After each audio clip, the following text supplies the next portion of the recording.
خوای پەروەردگار ئەو سەرکەوتنە گەورەی پێبەخشینەوە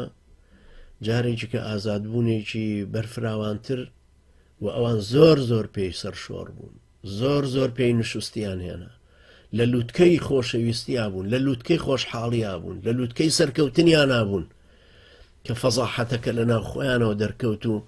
ئەو ئیتالیایی ئەمان خوا ئەیزانە چەندیان پارە سەرف کردو لە مەدای 9 مانگیشە شەو زانیمان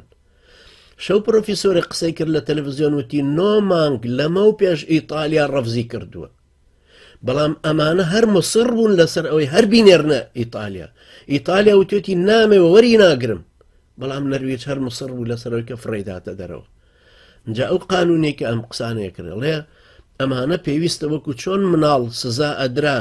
لە کوردستانیش کاتی خۆی لەگەڵ احتیلالی بەریتانیا هاتبووە عقوبەیە کە مناڵێک هاروهاجیە کرد دوایی لە گۆشەیەکی ژوورەکە هی پۆلەکەیە لەسەر یەک قاچیان وەستان بۆ شەرمەزار ببێ. جا ئەمەی ئەم شەویژەم پرۆفیسۆرەوت ئەمانە هەمویان پێویستیان بەم سزای شەرمەزارکردنە هەیە بۆی بزانن چۆن ئیستیغلالی قانونیان کردو، ئیستیغلالی دەسەڵاتیان کردو، چۆن درۆشیان کردووە لە قەزەیەکە کە قانونیان بەکارهێناوە بەو شێوەی لای خۆیان. بە هەر حاڵ ئێمە یەقینمان زیاتر بەوە هەیە کە خوای پەروەردگار ئەم بانگەوازە خوایەی و هەڵگرانی ئەم بانگەوازە خوایی ئەپارێزێ ئەو کەسانێک کە بۆ خوا ئەسوڵحێن ممکن نییە خوای پەروەردگار لێیان گەڕێ کە ئەمانە ئەحبابی خوای گەورە ئەبن، ممکن نییە خوای گەورە لێیان گەڕێ هەروە جاهیلیەت و ئەهلی کوفر بیان ڕەتێن و بیان چەوسێنەوە بێ ئەوەی خوای پەروەردگار تەدەخول بکە.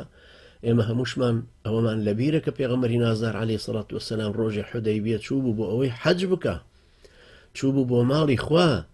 بەبێ چەک ڕۆیشت بوون، بەڵام ڕێگایان لێگرتن و نەیان هێشتن و لەگەڵ هەبوونی ئەو ژمارە زۆرە ئەو قووەتەیە ئەهلی کوفر و باتڵ نەیان هێشتن بچنە مەکەوە. دوای لە گەڕانەوەیانە کە ئەو هەموو سەحابانە زۆر پێیان ناخۆش بوو، زۆر ناڕەحەت بوون، لە گەڕانەوەیانە بۆ مەدینە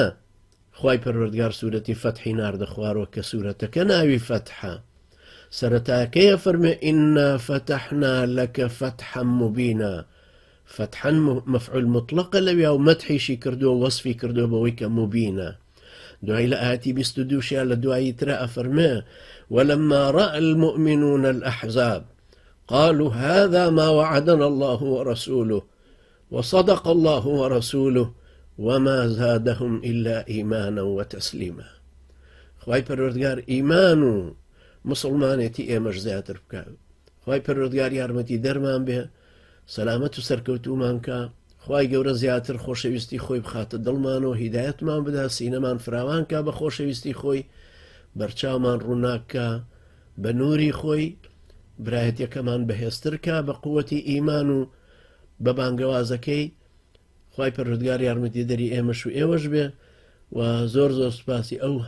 هەستی بەرزی ئەو عەزیزانەژەکەم کە بەردەوام هەواڵیان پرسی، متابعی مۆزوعەکەیانە کرد و تەلەفۆنیان بۆ ماڵ و ناڵ و بۆ کەسوکارە کرد. خوای پەروەردگار ئێمەش و ئێوەش بکە بە ئەداتی قەدەری خۆی وەسەرخستنی دینەکەی. أقول قولي هذا واستغفر الله لي ولكم وجزاكم الله خيرا والسلام عليكم ورحمة الله وبركاته.